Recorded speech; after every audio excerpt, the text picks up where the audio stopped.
I think it's really important to highlight just how focused on quality they were. So there's a quote in the book which is, "Make the best product is the raison d'être," and which is like French. Yeah. Dropped it in. Threw it in. Yeah. And soon you'll be doing this episode in French. I won't even understand.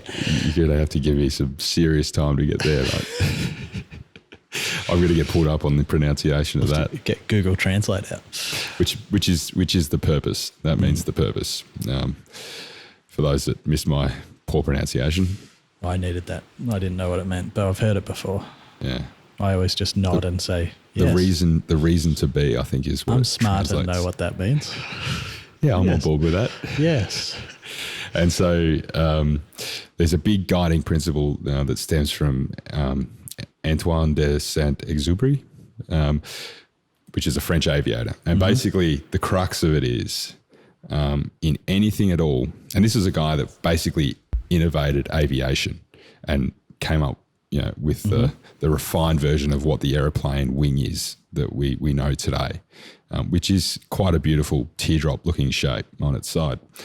In anything at all, perfection is finally attained, not when there is no longer anything to add, but when there is no longer anything to take away. When a body has been stripped down to its nakedness. And I think that is... I think Patagonia as a brand, or at least what I know of Patagonia as a brand and what I've seen of their products, that really speaks to that guiding principle. Yeah, they're like really utilitarian products that are made for a purpose. They're not made for fashion. And I think that he said he got caught up in that in the 80s when they were booming,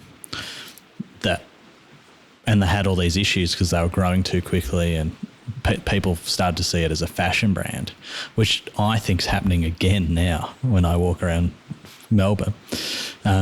But so they went back and said, we're not making anything fashionable.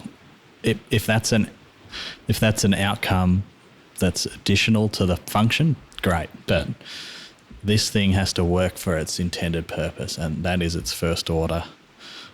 Absolute must. Another quote that he put in the book from someone called Richard Buckminster Fuller, who I'm not sure who it is, but it's a great quote.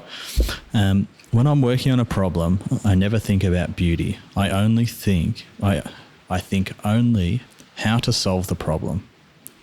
But when I've finished, if the solution is not beautiful, I know it's wrong.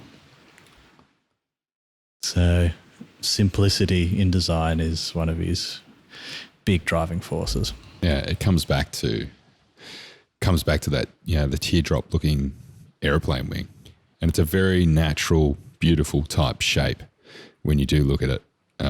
It's in its purest simplicity, and it's almost like in this naturalistic type form. So this is kind of product design. I'm not sure how this matches with the kind of organic that we see, and the idea of, because sometimes things that evolve aren't that streamlined, Or perhaps they are in the end, but, not a lot of things look like the aeroplane wing in nature. And I'm thinking, and then you kind of think about like the Gaudi church.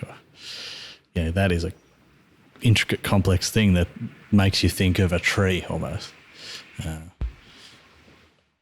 So I'm not sure you should shoot for this kind of perfection, the simplistic perfections at the end when you've finished. I don't think it's during necessarily.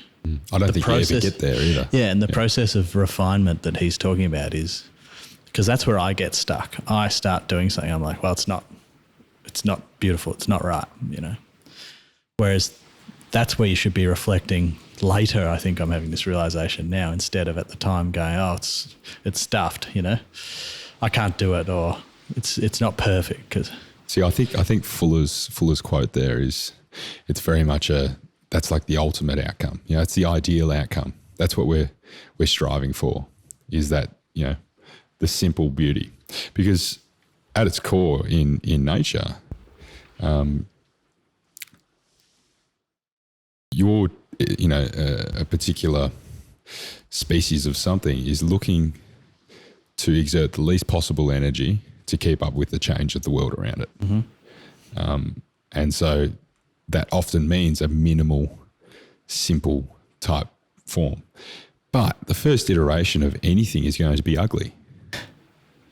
That's the hard bit, and that's what's hard to keep in mind.